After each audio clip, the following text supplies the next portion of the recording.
Në fund të marsit, eventualisht në fillim të prillit, pritet të mbahet një protestë për të kundërshtuar shtrenjtimin e energjisë elektrike. Iniciatori Luan Hasanaj thot se para protestës do të mundohen me dialog të parandalojnë vendimin.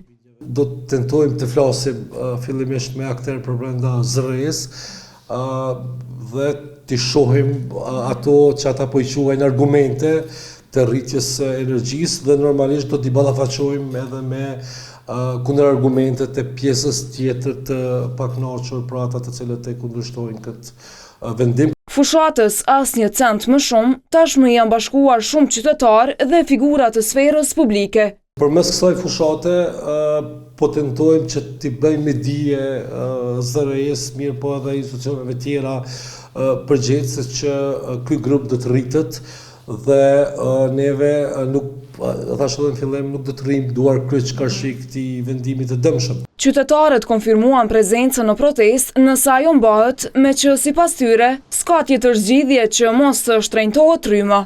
Normal se po, do të më marr pjesë, se kjo është për popull. Tash standardi që është i dobët, i lekët. 28 marsi është afati fundit që palët e interesit t'i dorëzojnë komentet, kurse më 11 prill pritet të merret vendimi i zërës për tarifat e rregulluara.